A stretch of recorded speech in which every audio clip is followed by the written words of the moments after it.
Hi, Virgo. So, Virgo suns and Virgo risings. This is your Venus in, I almost said Venus in transit. This is your Venus in Taurus transit from May 28th to June 22nd. Make sure that you guys are following a lunatic astrology. She made these transits available to the public, so I would be able to best utilize them in my tarot reading. So, for Virgo risings, especially, this is going to apply to your ninth house. Virgo suns, this could just apply to like your identity or your job or your career of some sort. So Virgo risings, this is going to happen specifically in your ninth house. So the ninth house can talk about spirituality, but it can talk about legal matters. It can talk about travel, etc. It's the house of Sagittarius. So this is like your dharmic path as well, like your faith, your beliefs, higher education, learning, things like that. There's going to be some type of opportunity to travel with that Venus-Uranus connection around like June 11th. So there might be like some sudden opportunity to travel of some sort. And there could be some good news about like your academics or your tests or some type of course that maybe you're taking of some sort. There's some type of healing coming from your fifth house of creativity, sex, fun, joy. So you could end up falling in love with someone from a foreign land, your church, or, you know, somebody that's in some type of course with you, whatever that is for you. You may end up pairing with someone that connects you back to like your fun side, love, vitality, joy, and pleasure. And this may end up removing some type of healing blockage for you through whoever this person is. So Neptune sextiles Venus in your seventh house of partnerships. This is going to be like very sexually healing for you. It's going to be like a dreamy, romantic, falling in love. It's kind of like if this is somebody new that you meet, this could like inspire that in you, those feelings in you. And if this is somebody that you're already with, this is basically just bringing more of a sweet flavor to the person that you're already in a romantic connection or marriage with, or whatever the case is. Around the end of June, there's going to be Venus trine Pluto. So if you're like a writer, for instance, you could end up having like some crazy creative breakthrough, okay? So on that note, let's go ahead and look at the tarot reading. Damn, Bratty hot. Oh, thank you. What's up, Complexity? What's up, Benjamin? What's up, Nicole? What's up, Sage? What's up, Peacekeeper Tarot? All right, show me Virgo suns and Virgo risings. So a problem that you might run into, Nine of Wands. I feel like you're going to have to fight for something a little bit, okay? Not really sure why I'm feeling that, but you may end up having to kind of fight for something a little bit. Or, you know, there could be a person that's very guarded towards you, or you could be very guarded towards somebody else as well. You have the Empress for the underlying issue. So this could very much talk about self-worth. This is Taurus energy. Venus is in Taurus. So this could talk about like issues related to your self-worth, feeling deserving enough, you know, feeling worthy enough, etc. In your immediate future, the High Priestess. So this is 12th house Piscean energy. This is about like your dreams, your subconscious. I'm kind of wondering if that has something to do with that Venus sextile Neptune or whatever, just because this is Piscean energy, this is Neptunian energy, so this could be about a lover specifically. The Fool for your far future. So you're going to have to take a risk here at some point, and I feel like you're going to do it because this is what's happening with you or what you're doing. So there may be some type of opportunity that you're kind of taking, but it's like you got to kind of do it. And for some of you, it is travel, okay? And for the overview, the outcome, the Seven of Swords. I'm not sure how to feel about that, so let's start out with the problem or a problem that you could end up running into.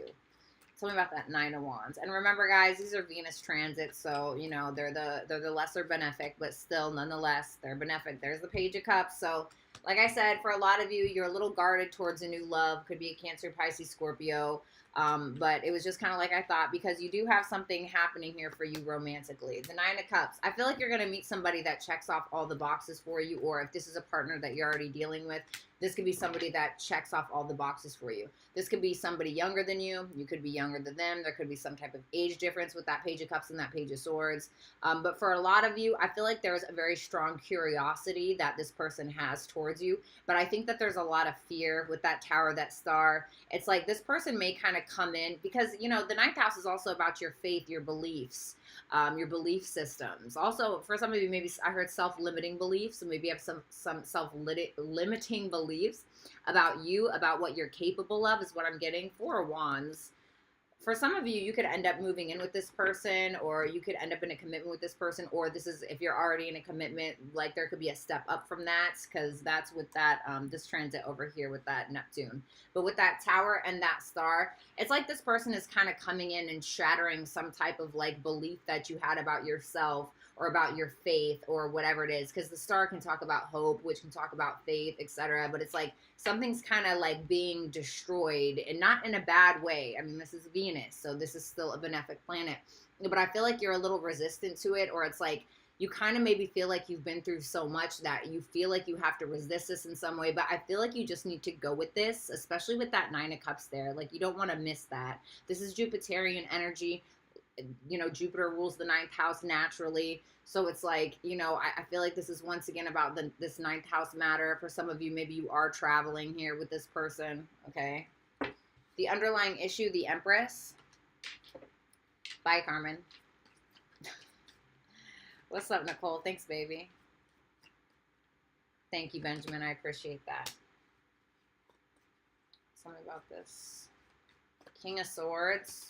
Gemini, Libra, Aquarius, Two of Swords, Two of Wands, the Two of Cups.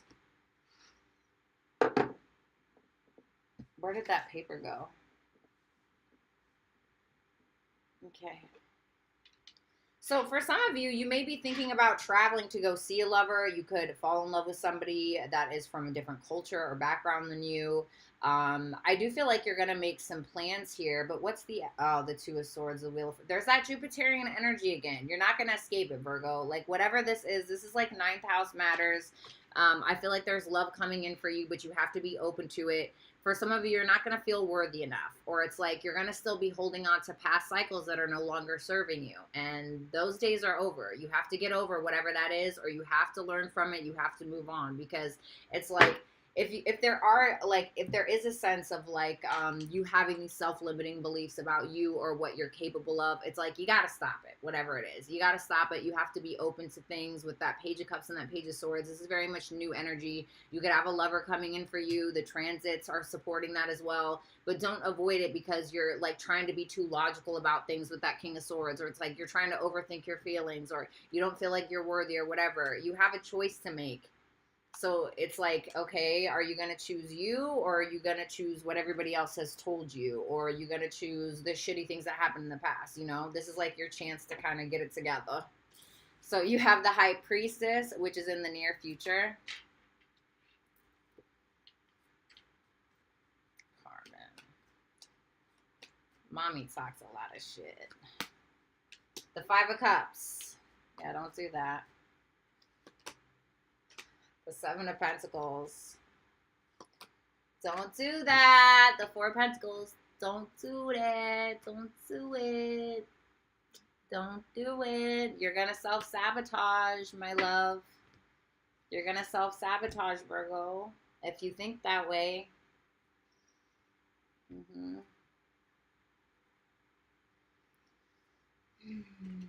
So the High Priestess, the Five of Cups, the Seven of Pentacles, and the Four of Swords. So when we're trying to listen to our intuition, right, our minds can get mixed into that. And the two just don't mix. That's why we have a mind, and then we have a heart, and we have our intuition. We have our, you know, gut instincts. And it's like, at this point, you just really need to listen to your intuition and not focus so much on what happened in the past. Not everybody is the same. Not everything is going to happen the same. Only if you act and respond the same. Only if you end up deceiving yourself because Tom, Dick, Harry, Ashley, Trashley, Jessica, whatever, fucked you over in the past or whatever. Don't self-sabotage, because that Queen of Cups is behind that Ten of Swords, and I feel like you could be sabotaging something because you keep holding on to the past. It's like, be careful of being too invested in your past and not your future, because like I said, I'm not saying that you're like that, but just be careful in the immediate future, because you could end up being suspicious. Now, obviously, if you're with somebody and you already know they're absolute trash and they're an absolute piece of shit, then obviously they need to be eradicated from your life. But it's like you're holding back on making a decision because you're too scared about something that happened back here. So don't self-sabotage, Virgo. So we have the Fool for your far future. Tell me about that Fool. It's feeling good. Come on, Virgo.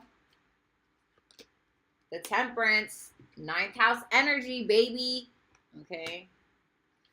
Sagittarius energy. This is all about the 9th house for you. The Page of Pentacles. There you are, showing up bright-eyed and bushy-tailed.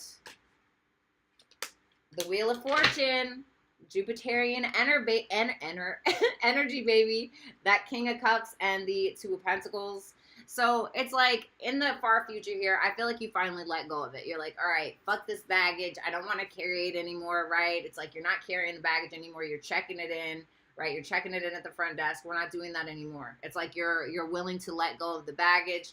You feel more balanced and at peace because of it. It's like, for some of you, you're definitely traveling with that Page of Pentacles and that Wheel of Fortune. The Page of Pentacles can also talk about academics. It can also talk about learning and the fact that that is actually in your transits. For some of you, you're taking courses, workshops, something like that. For some of you, you're writers with this Venus trine Pluto. Writers could have a breakthrough or whatever it is, or whatever creative projects or things that you may be studying now or that you decide to study. And for some of you, whatever studies it is that you're doing or whatever you're creating behind the scenes or whatever it is, it could end up bringing you some type of travel opportunity here. But it's like, this is good luck. This is good fortune. So, and like I said, for some of you, there's some type of person here that is in love with you or you will end up falling for. I feel like this person very much balances you out, okay?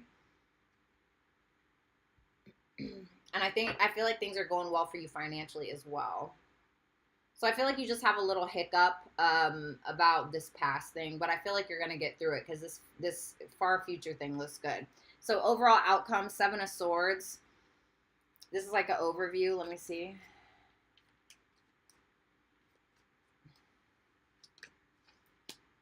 Queen of Cups. Okay, I guess they wanted me to do that.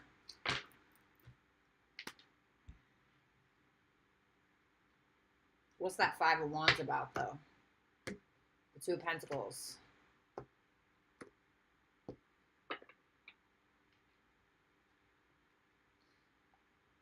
Okay. So I feel like this Queen of Wands and that 5 of Wands is like a little bit of work or jealousy that you're dealing with. You know, so I'm going to start with what's on the table first. So I saw that 7 of Swords there, and I was like, all right, that's kind of weird, right? And then it was clarified by the Queen of Cups, the 8 of Pentacles, the 4 of Swords. And then I'm like, well, why is that 7 of Swords there? And I was going to further clarify it, but then I realized what is at the bottom of the deck is what's actually clarifying it. There's somebody that is jealous of you, has beef with you. The Queen of Wands in a negative connotation, being that it's next to the 5 of Wands. This can talk about a jealous woman, or, you know, it could be a jealous man. This is a general reading, so take it as it resonates. But there's somebody that's jealous of you, or somebody that's like out to get you, or just wants a fight, or just wants your attention of some sort. And I feel like that 7 of Swords is telling me that you are actively ignoring it, or it's like you're not paying attention. With that 7 of Swords, because while the 7 of Swords can talk about lying, cheating, stealing, based around what I'm seeing in the rest of the cards in your astrological transits, I'm feeling this is more so you avoiding any confrontation. Not in like a pussy way or anything like that, because I feel like you're more focused on this. The Queen of Cups, the 8 of Pentacles, the 4 of Swords. So this is all about, like, this is Sun and Virgo energy with that 8 of Pentacles. So this talks about, like, your daily routines. This can talk about, you know, your reputation, fixing your reputation, healing your reputation, or thinking about what it is that you want to do in regards to your routine on your day-to-day, you know, your work, etc. And I feel like you're also healing yourself emotionally, possibly through a partner or just on an individual level, but I do feel like it will be through a partner. So this could be somebody in your workplace with that 2 of Pentacles. Because I asked what that 5 of Wands was about. This could talk about, in a negative connotation, this can talk about, like, confusion. For some of you, I'm getting like there's a miscommunication between you and another person, or like a misunderstanding. For others of you, this is a fight around money or just in your workplace in general. So just watch out for that. But other than that, Virgo, this looks really good. For some of you, you're traveling, you're meeting somebody new, or it's like if you have a partner already, it's like you guys could be, you know, sweetening up the connection a little bit. Lots of like romance, 5th house stuff, 9th house stuff. It's just like luck and travel and fun. You know, it's sun, and it's the sun energy and Jupiterian energy. So it's like amplifying that Jupiter energy for me. So it looks really good. So, Virgo, it was a pleasure to read your cards. If you would like to book a one-on-one Zoom call with me, make sure that you visit www.BrattysTarot.com. Make sure that you follow me on Instagram at BrattyCupcakes_. Follow me on Twitter at DaddyCupcakes_. And make sure that you hit the thumbs up button as well as hit the big red subscribe button. Virgos, I love you so much. Enjoy the rest of your day, and I'll talk to you later.